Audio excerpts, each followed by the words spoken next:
tesoro aquí. Radio Luz a las Naciones, la voz de salvación a tu corazón. Verdad, la divina voluntad. Escuela Bíblica a la luz de la palabra, escudriñando las Escrituras. Luz a las Naciones, canal cristiano de comunicación, presenta A la luz de la palabra. Un estudio expositivo de la palabra de Dios, una presentación minuciosa de toda la Escritura, porque es inspirada por Dios y útil para enseñar, para redarguir, para corregir, para instruir en justicia, a fin de que el hombre de Dios sea perfecto, enteramente preparado para toda buena obra. Va guiando por la fe a las fuentes del amor del bendito Salvador. Escuela Bíblica a la luz de la palabra, edificando sobre la roca. Primera carta a los Corintios, por Loel Bruckner. Espíritu de Dios, qué vigor al alma da. El amor es sufrido, es benigno. El amor no tiene envidia. El amor no es jactancioso. No se envanece, no hace nada indebido. No busca lo suyo, no se irrita, no guarda rencor. No se goza de la injusticia, mas se goza de la verdad. Todo lo sufre, todo lo cree, todo lo espera, todo lo soporta. El amor nunca deja de ser. Primera carta a los Corintios, capítulo 13, versículos 4 al 8. Por tu luz al cielo voy, Santa Biblia para mí. Eres un tesoro aquí. Primero de Corintios, capítulo 3, desde el versículo 16 hasta el versículo 22. El templo, los ministros y el Cristo de Dios. ¿No sabéis que sois templo de Dios y que el Espíritu de Dios habita en vosotros? Si alguno destruye el templo de Dios, Dios lo destruirá a él, porque el templo de Dios es santo, y eso es lo que vosotros sois. Nadie se engañe a sí mismo. Si alguno de vosotros se cree sabio según este mundo, hágase necio a fin de llegar a ser sabio.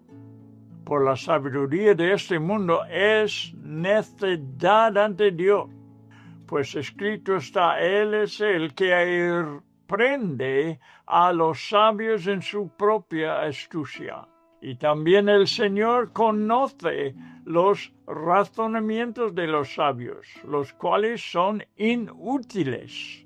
Así que nadie se jacte en los hombres, porque todo es vuestro, ya sea Pablo, o Apolos, o Cefas, o el mundo, o la vida, o la muerte, o lo presente, o lo porvenir, todo es vuestro, y vosotros de Cristo, y Cristo de Dios.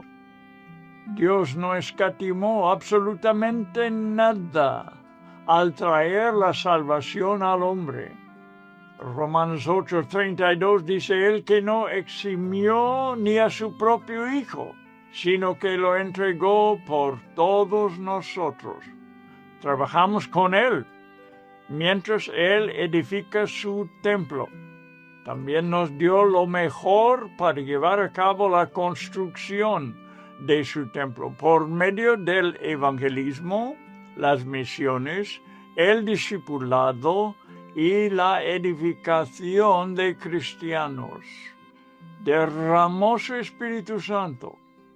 En otras palabras, hizo más que solamente derramar bendiciones sobre nosotros, nos dio de sí mismo. Todo ha sido comprado por el precio de la sangre de su Hijo. Esta verdad nos deja pasmados y pone la misión de la Iglesia muy por encima de cualquier otro esfuerzo sobre la tierra. debemos meditar profundamente sobre esto para poder captar realmente su verdadero significado. Puedo intentar resumirlo en 4 palabras. Estamos involucrados en lo que es, número 1, espiritual, número 2, celestial, número 3, sobrenatural y número 4, eternal. Muchos todavía no han apreciado el supremo valor de todo lo que el cristiano está involucrado. De hecho, algunos lo menosprecian. Otros se van al lado opuesto y se oponen y intentan destruir la obra del Señor. Por ejemplo, en la Reforma, la Iglesia de Roma martirizó a muchos cristianos y también en las generaciones que siguieron, muchos de los anabautistas derramaron su sangre. Los avivamientos que llevaron a cientos de miles de personas arrepentidas a caer sobre sus rodillas fueron desafiados por líderes que pensaban que defendían a la Iglesia. Muy buenas tardes, amigo oyente. Fíjate, a Dios le interesa su creación humana. Por toda la eternidad va a estar entre ellos como su Dios, y ellos van a ser su pueblo. En el penúltimo capítulo de la Biblia dice: «Y oí una gran voz del cielo que decía, He aquí el tabernáculo de Dios con los hombres, y Él morará con ellos, y ellos serán su pueblo, y Dios mismo estará con ellos como su Dios». Pablo está hablando, lo que hemos leído, de este propósito. Pues en el texto que hemos leído, Dios lo hizo claro a David, por ejemplo, que a él no le interesa una casa, a Dios no le interesa una casa hecha de cedro, porque David pensaba en hacerlo. Escucha lo que le dice en 2 de Samuel 7:7. ¿He hablado yo palabra a alguna de las tribus de Israel, a quien haya mandado apacentar a mi pueblo de Israel, diciendo, ¿por qué no me habéis edificado casa de cedro? Entonces, un poco después, en versículo 11, dice, Asimismo Jehová te hace saber, lo dice a David, que Él te hará casa. Dios dice que bendecirá a David y a su descendencia, y formará con su descendencia una relación de padre e hijo. Yo levantaré después de ti, le dice Dios, a uno de tu linaje, el cual procederá de tus entrañas, y afirmaré su reino. 2 versículos después dice, yo le seré a él padre, y él me será a mí hijo. Últimamente el hijo de David, según la carne, pero la raíz de David, según su naturaleza divina, desde la cruz, reconciliará el ser humano que cree en él con el Padre eternamente. 1 de Pedro 3:18 dice también, Cristo padeció una sola vez por los pecados, el justo por los injustos, para llevarnos a Dios. Nos reconcilió, pues, con el Padre Celestial. El templo de Dios consiste en seres humanos, por los cuales murió Jesús. Los cristianos son el templo de Dios, o sea, el lugar donde Dios habita. Y la tercera persona de la Trinidad mora en este templo. Vamos a estudiar más como ya hemos leído, de la inutilidad de la sabiduría humana, vamos a considerar esta cosa más. Es muy importante. Es un argumento que tenemos que aprender y abandonar toda la tendencia de confiar en ella, en la sabiduría de los hombres, que es un inútil para Dios. Pablo vuelve al argumento contra la sabiduría humana en la iglesia. Citó a Isaías en el capítulo 1, destruiré la sabiduría de los sabios. Toda esta sabiduría procede del hombre, está motivada por el hombre y está atada a la tierra. Estoy hablando del capítulo 1 de 1 de Corintios. Los cristianos motivados por ella están temerosos de perder la alabanza de los hombres. Es lo que temen, en lugar de temer a Dios. Los que están más hermosamente adornados con la sabiduría mundana son los que Dios ve como los más miserablemente pobres. Solamente hay una manera de tratar con tales manchas encontradas entre los miembros de una iglesia. Hay que llevarlos al arrepentimiento, que requiere ser desvestidos de tales trapos terrenales. Tienen que borrar de su memoria lo que han aprendido para poder captar los pensamientos y caminos secretos y escondidos de Dios. Como hemos visto en el versículo 18 de 1 de Corintios 3. Dijo Pablo, nadie se engaña a sí mismo. Si alguno entre vosotros está en la iglesia, se cree sabio en este siglo, hágase ignorante para que llegue a ser sabio. Considera este versículo. Muy curioso.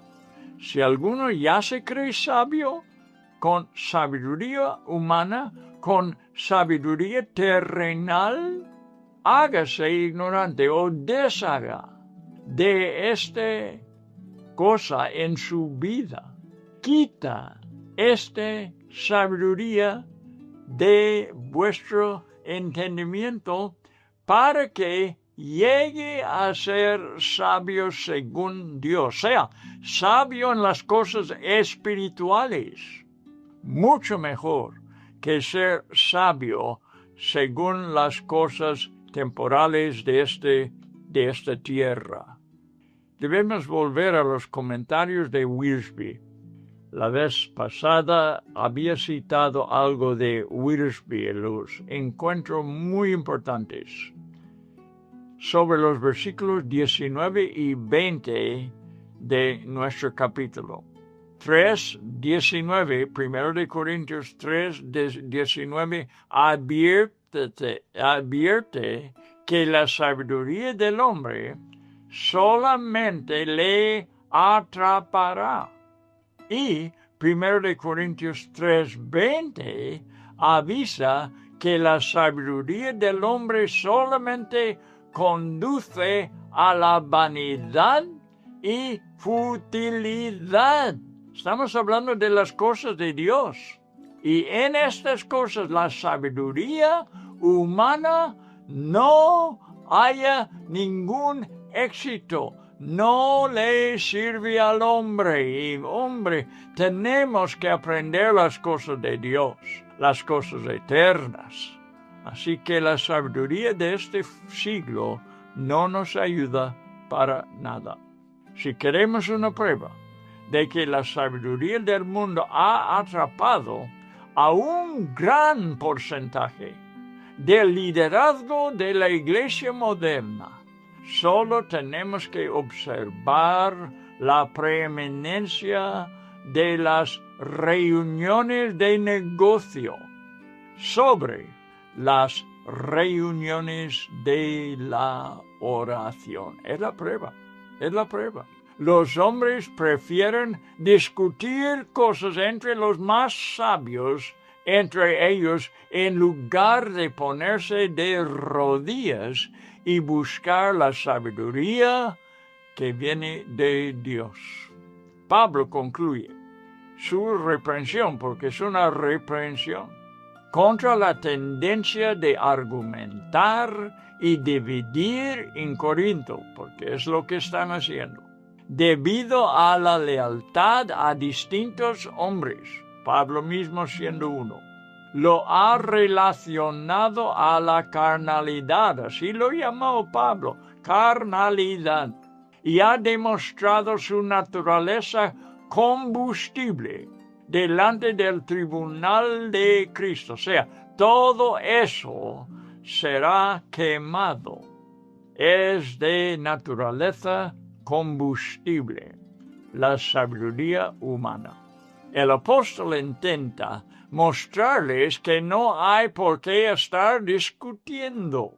No hay una razón por la cual cada cristiano no pueda disfrutar de todos los beneficios de todos los líderes. Eso sí, podemos disfrutar de lo que estos líderes nos dirige en la dirección que nos dirige, en la dirección de Dios, quiero decir.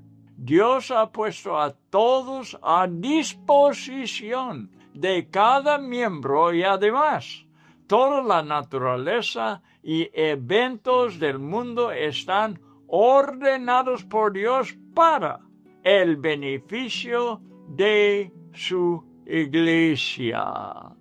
Vamos a ver, versículo 21. Así que ninguno se gloríe en los hombres, porque todo es vuestro, sea Pablo, sea Apolos, sea Cefas, sea el mundo, sea la vida, sea la muerte, sea la presente, sea lo por venir, todo es vuestro. Entonces estos siervos de Dios nos valen mucho en cuanto de lo que enseñan sobre Dios, pero no es para alabarles a ellos, solamente aprovechar, o sea, disfrutar de su sabiduría celestial. Luego, con estos hombres menciona el mundo, todo ese planeta, la vida, la muerte, el presente y lo porvenir. Todo es vuestro, dice Pablo. Para que provechemos de todas estas cosas. Y vosotros de Cristo y Cristo de Dios. Todas las insignificantes diferencias en la iglesia se deben a la falta de iluminación sobre la maravilla y la gloria en que todos hemos sido sumergidos.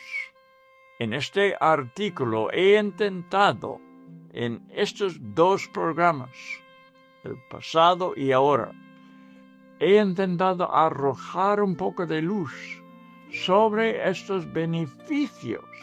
Me refiero e insisto en que estamos involucrados en algo infinitamente superior a las más altas aspiraciones en el mundo. Tan seguro como que los caminos de Dios son infinitamente más altos que cualquier propósito sobre la tierra. La comunión con Cristo es, hermano mío, tu privilegio. Él es el soberano de los reyes de la tierra. ha sido introducido en el propósito eterno del omnisciente Dios y omnipotente Dios. Medita sobre eso y no habrá tiempo para deleitarse en otros pensamientos e implementar caminos humanos. Ahora vamos a principiar el capítulo 4. Primero de Corintios, capítulo 4. Los primeros 5 versículos es lo que vamos a leer ahora, que habla de la importancia del juicio de Dios. Recuerda, tenemos por delante la palabra de Dios. Lo voy a leer, pero mi voz no es lo que importa, sino las palabras que voy a leer, que es la palabra de Dios, es la Biblia, es la palabra inerrante, es la palabra de toda sabiduría, es la palabra infinita, es la palabra santa. Vamos a prestar atención. Primer versículo. Que todo hombre nos considere de esta manera, dice Pablo, como servidores de Cristo y administradores de los misterios de Dios. ¿Ves? Para el mundo las cosas de Dios son misterio, pero lo tenemos en las cartas de Pablo, por ejemplo. Ahora bien, sigue diciendo Pablo, además se requiere de los administradores que cada uno sea hallado fiel. Pablo está hablando de sí mismo aquí, incluso otros apóstoles. En cuanto a mí, es de poca importancia que yo sea juzgado por vosotros o por cualquier tribunal humano. De hecho, ni aun yo me juzgo a mí mismo, porque no estoy consciente de nada en contra mía, mas no por eso estoy sin culpa. Pues el que me juzga es el Señor, y lo hace perfectamente bien. Y aún lo que nosotros vemos en nosotros mismos no es fiel.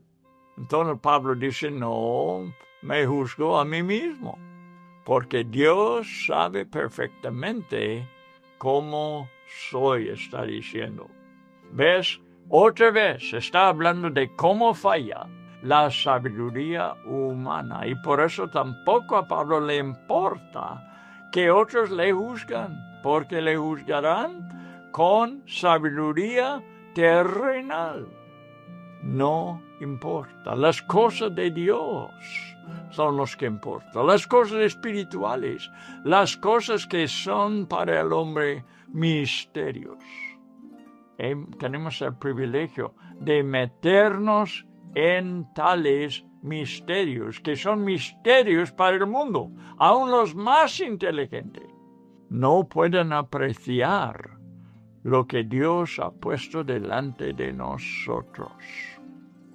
Por tanto, no juzguéis, sigue diciendo Pablo, antes de tiempo. Hay un tiempo para juzgar, sino esperad hasta que el Señor venga otra vez, el cual sacará a la luz las cosas ocultas en las tinieblas ahora, y también pondrá de manifiesto los designios de los corazones, y entonces cada uno recibirá su alabanza de parte de Dios. Bueno, entramos en unos comentarios sobre lo que Pablo nos está diciendo aquí, solamente para ayudarnos a entender un poco lo que las Escrituras nos está enseñando, cosas valiosas en extremo.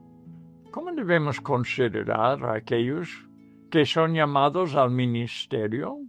Es una pregunta importante. En este capítulo tenemos los requisitos correctos para los líderes, en cualquier época de la iglesia, incluso el día de hoy. Poco después, Pablo definirá especialmente el ministerio apostólico en que está involucrado él. Pero en el primer versículo, él se define a sí mismo con 2 títulos, junto a todos aquellos que tienen un ministerio específico en la iglesia. No estamos hablando aquí de posiciones en la iglesia local, como ancianos y diáconos, sino como él mismo, Apolos y Pedro, en la iglesia en general. Debemos verlos primeramente como servidores y después como administradores. Este es su ministerio. Servidores de la iglesia. No para dominar, no para mandar, servidores. Este es lo que es Pablo, Apolos y Pedro o Cefas. Y administradores han administrado la palabra por medio de la Biblia. Esta es una obra que nos bendice hasta la fecha grandemente. En el último capítulo vimos que un ministro es lo mismo que un servidor, es la misma palabra.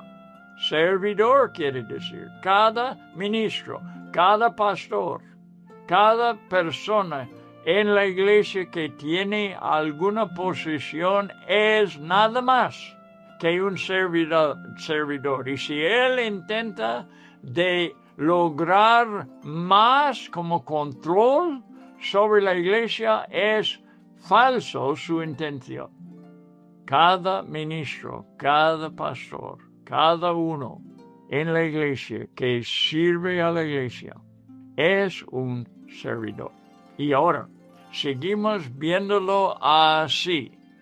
Hay varias palabras griegas que son muy interesantes y importantes en este capítulo. Ahora, Pablo ha elegido otra que fue traducida en español servidor. Lo estamos considerando esta palabra. Uno que es servidor. Y esta palabra es uperetes en griego. Uperetes. La definición de esta palabra griega literalmente es un remero. Remero. Subordinado. Interesante. Describe a los esclavos que remaban en los grandes barcos romanos. La posición es totalmente opuesta a la del capitán. Y por eso los corintios estaban muy equivocados en la posición tan distinguida que habían dado a sus líderes preferidos. Pablo dice: yo soy remero subordinado, según la palabra griega. Pablo, hablando de ellos, dice que deben ser considerados como esclavos de la cubierta inferior, encadenados a sus bancos y totalmente subordinados. Este es un ministro. Este es Pablo. Este es Apolos. Este es Pedro. Así prefiere Pablo que les consideraran. Si aplicamos literalmente este término a los líderes cristianos, significa que son remeros, sujetos a Cristo, subordinados a Cristo, que adelantan la iglesia en medio del mar de la vida. Obviamente no hay ninguna justificación bíblica para los que se enseñorean sobre otros. Y Pedro avisó a los ancianos, siendo él también un anciano, no, palabra de Pedro, escucha, no como teniendo señorío sobre los que están a vuestro cuidado, sino siendo ejemplos de la gracia. Ejemplos, eso es lo que quiere Dios. Y amigo hermano, si en alguna forma estás bajo un pastor que insista a tener autoridad sobre la iglesia, mejor cambia a otra iglesia, porque este pastor es falso. Está en alguna posición no individuo, falso, contra la palabra de Dios. Mire cómo hace Pablo, el gran apóstol que escribió 14 libros del Nuevo Testamento. Soy, dice él, remero subordinado. Y así, humildemente, debe confesar cada pastor, cada persona que funciona en la iglesia en distintas maneras, diácono, anciano, evangelista, bien, todos siervos, remeros. Bien, interesante, ¿no? Pero bueno, corrige un gran error que existe en algunas iglesias de pastores que insistan a tener control de la vida de otros. Y eso no hace Dios. Dios no pone tales en nuestro camino. En lugar de eso, el diablo bien quiere controlar. Y tiene sus siervos que ejercitan esa posición. No como teniendo señorío, dijo Pedro. Más claro no puede ser. Sobre los que están a vuestro cuidado, no como teniendo señoría. Entonces, ¿qué quiere decir esto con esta palabra? Quiere decir que hay entre nosotros, hay personas en la iglesia que quieren tener señorío sobre los que están a su cuidado. Existen, dice Pedro, pero está avisando no hacerlo. No es bíblico. No es lo que enseñaron los apóstoles, ni Pedro. Siendo ejemplo, en lugar de tener señorío, tener ejemplos. O seamos ejemplos para que todos puedan seguir, si es que quieren. El otro término que estamos aprendiendo en esta porción es administrador.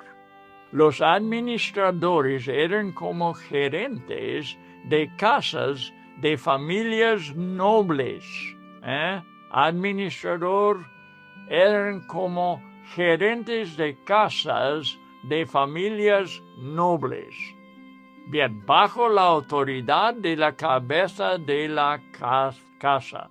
Por ejemplo, ellos administraban la compra, la distribución del alimento y otros gastos económicos. Un administrador de la iglesia, en este contexto, es aquel cuyo trabajo es recoger y distribuir los misterios de Dios. Así dice Pablo.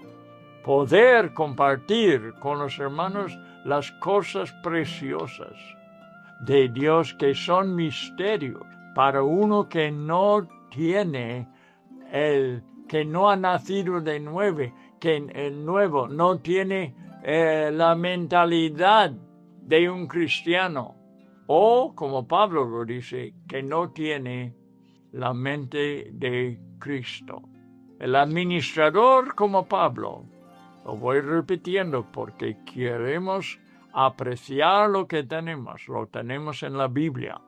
En este mismo libro, 1 de Corintios, Pablo dice que es administrador de los misterios de Dios. Esto es precioso.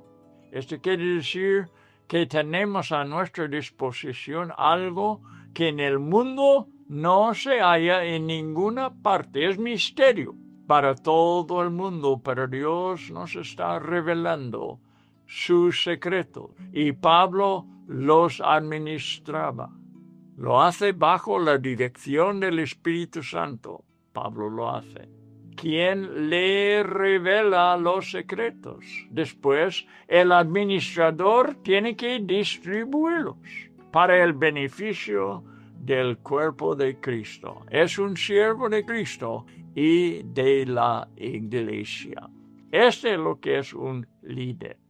Un administrador tiene que ser fiel. Versículo 2 dice, ahora bien se requiere de los administradores que cada uno sea hallado fiel. Y esto quiere decir en cuanto a cómo administra las finanzas, por ejemplo, y en cómo hace la contabilidad. Jesús habló una parábola acerca de un administrador infiel que redujo la cantidad de vida a su Señor de parte de sus deudores. Lo puedes leer en Lucas capítulo 16, 1 hasta 8. Lucas 16, 1 hasta 8. Habla esta parábola al Señor. Un administrador de las cosas de Dios jamás debe rebajar las demandas de Cristo. Jamás debe rebajar las demandas de Cristo para que sepa de qué está hablando. Ser fiel en administrar las cosas de Dios a los creyentes. Como Cristo demanda de nosotros, Pablo nos lo reparta. Desbaratando el costo del discipulado es lo que hace el que rebaje las demandas de Cristo. Tiene que mantenerlas tal y como Cristo lo estipuló en los evangelios. Aquí están algunos mandamientos de Cristo que no debemos rebajar. Tenemos que administrarlo fielmente. 1. Lucas 14, 27, por ejemplo. El que no lleva su cruz, dijo Jesús, el que no lleva su cruz y viene en pos de mí, no puede ser mi discípulo. ¿Ves? Hay que ser fiel. No hay que rebajar las demandas de Cristo. Aquí hay otro. Lucas 14, 33, un poco más adelante en este capítulo de Lucas. Dice Jesús otra vez, cualquiera de vosotros que no renuncia a todo lo que posee, no puede ser mi discípulo. Puedes leer también Lucas 9, que habla de la misma cosa. Lucas 9, 57 hasta 62. No podemos rebajar estas demandas. Cristo demanda porque lo requiere de los cristianos. Y no es malo para nosotros, es lo mejor que nosotros cumplamos con lo que demanda Cristo. El valor, sea mucho o poco, que la gente pueda dar a Pablo, no le interesa mucho a él. En el transcurso de toda la Escritura podemos ver que tanto los profetas en el Antiguo Testamento como los apóstoles en el Nuevo no tenían que preocuparse si el pueblo les aprobaba o no. No tenían que tomarlo en cuenta. El que empiece a tomar en cuenta su popularidad entre los seres humanos no puede servir a Cristo. Pablo ni siquiera tiene mucha confianza en su propia opinión, lo hemos leído, acerca de su ministerio. Versículo 3, lo leo de nuevo. Y yo en muy poco tengo el ser juzgado por vosotros o por tribunal humano, ni aun yo me juzgo a mí mismo. No tiene confianza en su propio juicio. Recuerdo como he oído una vez decir a W. Tozer, Dice, vivo constantemente, lo dijo A.W. Tozer, vivo constantemente bajo el temor del tribunal de Cristo. No es un temor desagradable, no me quita el sueño en la noche, pero sin embargo estoy continuamente consciente de ese juicio. ¿No cree que también debemos ser?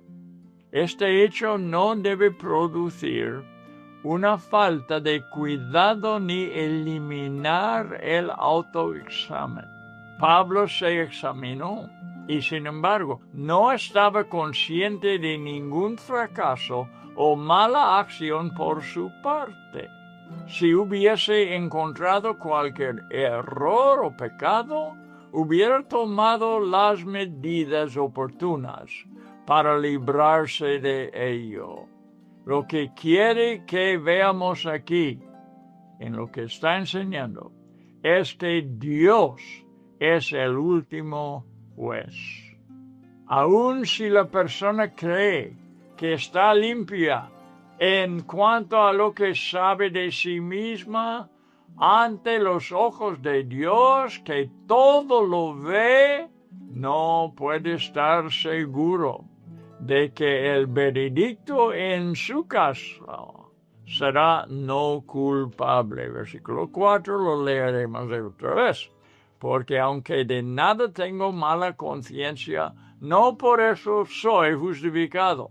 Pero el que me juzga, y quiere decir perfectamente y sin error, es el Señor. Uno mismo no puede juzgarse como Dios perfectamente nos juzga. Los romanos tenían el axioma: ignorancia de la ley no excusa.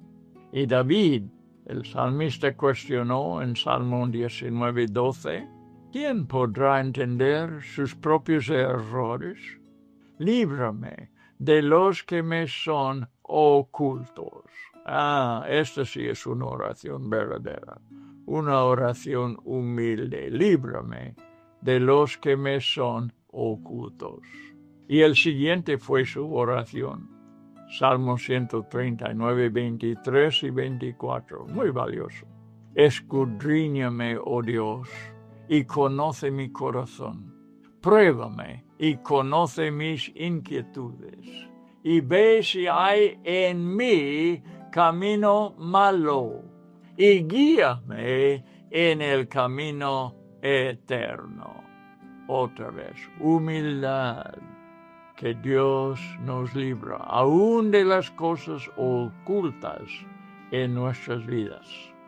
Tenemos que aceptar humildemente la imperfección de nuestros puntos de vista. Más y más estoy aprendiendo esta lección. No estar discutiendo cosas o tomando que por supuesto estoy correcto en alguna cosa. ¿Qué tal si no soy correcto? Y otra persona está correcta. Porque voy a estar argumentando sobre cosas de las cuales no puedo estar 100% seguros. No estoy hablando de doctrinas esenciales, pero estoy hablando de cosas en las cuales los cristianos tienen diferentes opiniones. No gasta tu tiempo, hermano mío, discutiendo sus opiniones, si no seas tú una persona que ama y busca la verdad. Nuestros puntos de vista son imperfectos y hay que entender el hecho de que nuestro Dios es perfectamente justo y de que nosotros no lo somos. Pablo lo comprueba rotundamente en Romanos 9. Escucha, Romanos 9, 11 a 13, si quieres apuntarlo. Cuando aún los mellizos no habían nacido, hablando de Jacob y Esaú, y no habían hecho nada, ni bueno ni malo, para que el propósito de Dios conforme a su elección permaneciera, no por las obras, sino por aquel que llama. Se le dijo a ella, sea su madre Rebeca, el mayor servirá al menor. Tal como está escrito, a Jacob amé, pero a Esaú aborrecí. O quizás pudiéramos entenderlo mejor si dijéramos, a Jacob preferí y a Esaú no, porque la palabra amar y aborrecer en la Biblia tienen un poco de diferente significado con que practicamos esas palabras hoy en día. No son palabras que se hablan en la calle. Es más bien a Jacob prefería, pero a Esaú ignoraba o no le di caso. ¿Cómo dio caso a Jacob? Eso es lo que quiere decir. Porque Dios tenía ciertos propósitos que iba a llevar a cabo. Pablo no explica esta complicada determinación de Dios. Él lleva el asunto a su fin con una pregunta y una respuesta simple. Y he basado mi atención en lo que Pablo pregunta en las siguientes palabras. Para mí me sirve completamente bien. Dijo Pablo, ¿hay injusticia con Dios? De ninguna manera. Romanos 9:14. Me descanso en que en ninguna manera hay injusticia con Dios. Así que si Dios eligió a Jacob y no a Esaú, lo hizo con completa justicia, perfectamente bien, según los eternos propósitos que Él tiene. Él descansa en su perfecta justicia. Pablo, pues, el entendimiento perfecto de la justicia procede del Señor y no de nosotros. No pongas a Dios bajo juicio, hermano, en el asiento del acusado. Nosotros no somos los jueces, Él sí. Por eso, en cuanto a nosotros, tenemos que esperar el juicio futuro, cuando Dios presentará todas las evidencias, incluyendo las motivaciones de nuestro corazón. Solo entonces sabremos exactamente cómo estamos ante el juez del universo. Versículo 5. Así que no juzguéis nada antes de tiempo, hasta que venga el Señor, el cual aclarará también lo oculto de las tinieblas y manifestará las intenciones de los corazones. Y entonces cada uno recibirá su alabanza de Dios. Pablo no refiere a un juicio sobre la salvación o condenación aquí. No es el juicio del gran trono blanco, porque Pablo dijo en Romanos 8:1 estas palabras: no hay ahora condenación. Y la palabra juicio cabe aquí también. No hay ahora juicio para los que están en Cristo Jesús. ¿Por qué? Porque Cristo llevó esta condenación y pagó la pena. Los que confían en su obra pueden estar absolutamente seguros de esto. El día futuro del que escribe Pablo en capítulo 3, versículo 13, Y en esta porción es el tribunal de Cristo. El tribunal de Cristo. Voy a leer de nuevo 1 de Corintios 3:13. La obra de cada uno se hará manifiesta, porque el día la declarará. El día del tribunal de Cristo. Pues por el fuego será revelada, y la obra de cada uno, cual sea el fuego, la probará. Está hablando Pablo del tribunal de Cristo. Ahora, en el siguiente programa vamos a seguir adelante con versículos 6, 7 y 8. Y vamos a seguir adelante. Bueno, estamos aprendiendo aquí cosas muy valiosas por la vida cristiana, para la vida cristiana. Dios nos está dando una seguridad aquí, pero nos está enseñando en esta porción confiar en Él y no en nuestra propia prudencia. No en nuestra propia manera de examinar las cosas. Podemos equivocar. Yo muchas veces digo, si no a otra persona lo digo a mí mismo, ¿qué tal si me equivoco? ¿Qué tal si otra persona lo ve mejor o más bien que nosotros? ¿Por qué voy a estar discutiendo opiniones?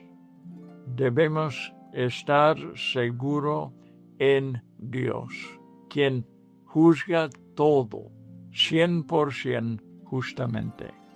Hermano, podemos nosotros descansar en esta verdad. Dios no falla. Y además Dios es amor.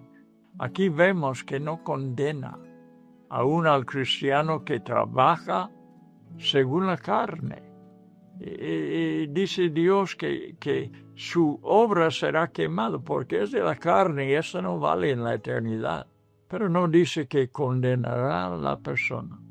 Fíjate, tanta misericordia tiene para con nosotros. Y por eso nosotros tenemos que descansar en Él y estar muy hambrientos de la verdad y no estar tanto defendiendo nuestras opiniones. Que Dios nos libra, que seamos cristianos, que confiamos en Dios y en su manera de ver las cosas. Dios justo nunca hará lo que es injusto. Bueno, amigos, dejamos estas cosas ahora por lo pronto y volvemos muy pronto otra vez con otro estudio de la palabra de Dios que será provechoso para tu vida cristiana aquí en la tierra. Cosas que nosotros debemos saber. Continuaremos pues pronto. Y hasta entonces que Dios te bendiga, hermano o hermana, en tu vida cristiana, en tu posición que tengas en la iglesia, que le bendiga mucho, pero que seamos nosotros todos, yo incluso espero, humildes en nuestro caminar aquí en la tierra, confiando en Dios.